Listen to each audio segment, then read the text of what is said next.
In the Horn of Africa, Ethiopia, home to over 120 million people, remains the world's most populous landlocked nation. This isn't just a map quirk, it's a major obstacle to Ethiopia's ambitions. For decades, Ethiopia has watched global trade flow through the Red Sea, unable to participate directly. Prime Minister Abiy Ahmed now calls sea access a matter of national survival. Ethiopia's rapid economic growth is stifled by its dependence on neighbors for port access. Without its own port, Ethiopia remains vulnerable, economically and strategically. The Red Sea is a global trade artery, and for Ethiopia, it represents economic freedom and security. Gaining access could lower trade costs, create jobs, and allow Ethiopia to protect its interests in a volatile region. But the path to the sea is fraught with challenges and risks. Ethiopia's quest could reshape the Horn of Africa, for better or worse. The world is watching as Ethiopia's historic longing for the sea reaches a critical moment. Ethiopia once had a coastline, with the ancient Aksumite Empire controlling Red Sea ports like Addis. This maritime connection brought wealth and influence for centuries. In the 20th century, Ethiopia gained Eritrea and its ports after World War II. For decades, Ethiopia thrived with direct sea access and even built a navy. But Eritrea's long struggle for independence ended in 1993, leaving Ethiopia suddenly landlocked. The ports of Assab and Massawa became Eritrean, and relations soured after a brutal border war. Ethiopia's reliance shifted almost entirely to Djibouti, with over 95% of its trade funneled through a single port. This dependency costs Ethiopia over $1 billion annually and leaves it exposed to political risks. Any disruption in Djibouti could paralyze Ethiopia's economy.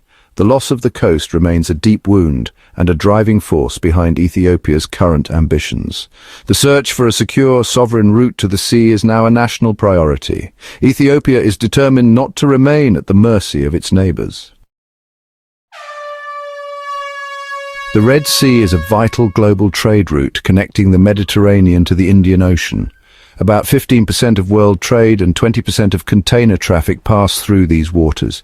Beneath the surface, submarine cables carry 17% of global internet traffic. Disruptions here, whether from conflict or sabotage, can cripple economies and communications worldwide. For Ethiopia, the Red Sea is more than a trade route. It's a lifeline for economic growth. High port fees in Djibouti act as a tax on every Ethiopian business and consumer. Direct sea access would make Ethiopian exports more competitive and attract investment. It's also a matter of national security. Ethiopia wants a naval presence to protect its interests. The region's instability from piracy to rebel attacks makes this even more urgent. Ethiopia's future depends on reliable, affordable access to this global highway. Ethiopia is pursuing multiple strategies to secure sea access. Diplomacy is the first choice, offering economic partnerships to neighbors like Eritrea in exchange for port access. The boldest move, a 2024 deal with Somaliland to lease a stretch of coastline in return for possible recognition of Somaliland's independence. This plan angers Somalia, which claims Somaliland as its own.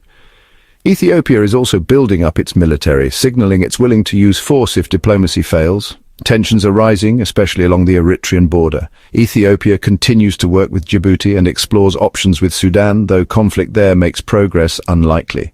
By negotiating, pressuring, and diversifying its options, Ethiopia is playing a high-stakes game. The stakes economic survival versus regional stability. The outcome will shape the Horn of Africa for years to come. For Eritrea, Ethiopia's push for the Red Sea is both an opportunity and a threat. Opening its ports to Ethiopian trade could bring billions in revenue and transform Eritrea's economy, but memories of past domination make Eritrea wary of ceding control to its larger neighbor. President Isaias Afwerki's government fears economic deals could erode Eritrean sovereignty. Ethiopia's talk of historical rights and military maneuvers only deepen these suspicions. Eritrea's society is highly militarized, ready to resist any perceived threat. The promise of prosperity is weighed against the risk of losing hard-won independence. Eritrea is strengthening ties with Egypt and Somalia, seeking allies against Ethiopian pressure. For now, Eritrea remains cautious, balancing hope for economic gain with fear of domination.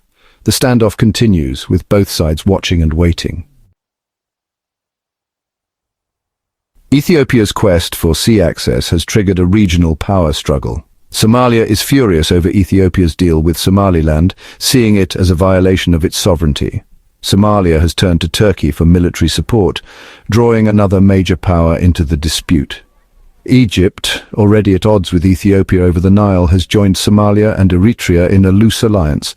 Reports of arms shipments and new defense pacts have raised the risk of proxy conflict. Sudan's civil war adds further instability with outside powers backing rival factions. Ethiopia, meanwhile, enjoys support from the UAE, which provides financial aid and military technology.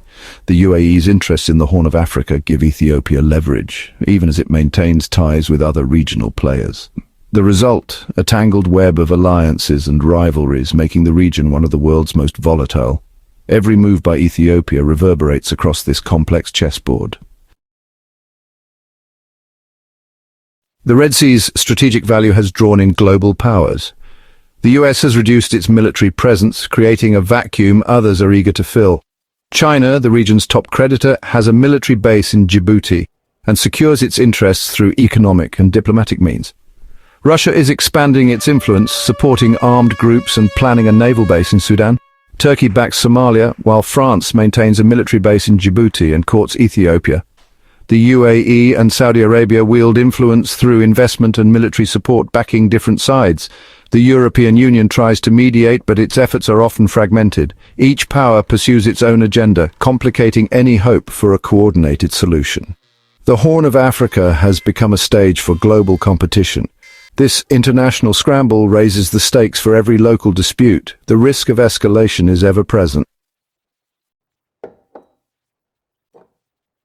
Instability in the Red Sea is already shaking the global economy. Houthi attacks on shipping have slashed maritime traffic by over half, forcing ships to detour around Africa. Shipping costs have soared, with container rates from Asia to Europe skyrocketing. Longer routes mean higher fuel use, more emissions, and delayed deliveries. Damaged undersea cables have disrupted internet traffic, exposing digital vulnerabilities. Egypt's Suez Canal revenues have plunged, costing billions and deepening its economic crisis. Somali piracy is resurging, feeding a cycle of lawlessness. Any escalation, especially war between Ethiopia and Eritrea, could choke off the el-Mandeb, crippling global trade. The world's supply chains hang in the balance. The urgency for a peaceful solution has never been greater. Ethiopia stands at a crossroads, and its next move will shape the region's future. The need for sea access is real, but the method of achieving it is critical. One path is diplomacy, negotiating deals that benefit all sides and foster stability. A peaceful agreement with Eritrea or a multilateral deal with Somaliland and Somalia could unlock prosperity. This requires trust, patience, and international support. The other path is conflict, military action that could ignite a devastating regional war. Such a war would draw in global powers, cause immense suffering, and disrupt world trade. The international community must act to encourage dialogue and prevent escalation. The stakes are enormous. Peace could transform the Horn of Africa, while war would destabilize it for generations. Ethiopia's Red Sea quest is a test of leadership, diplomacy, and wisdom. The world is watching, hoping for a peaceful outcome.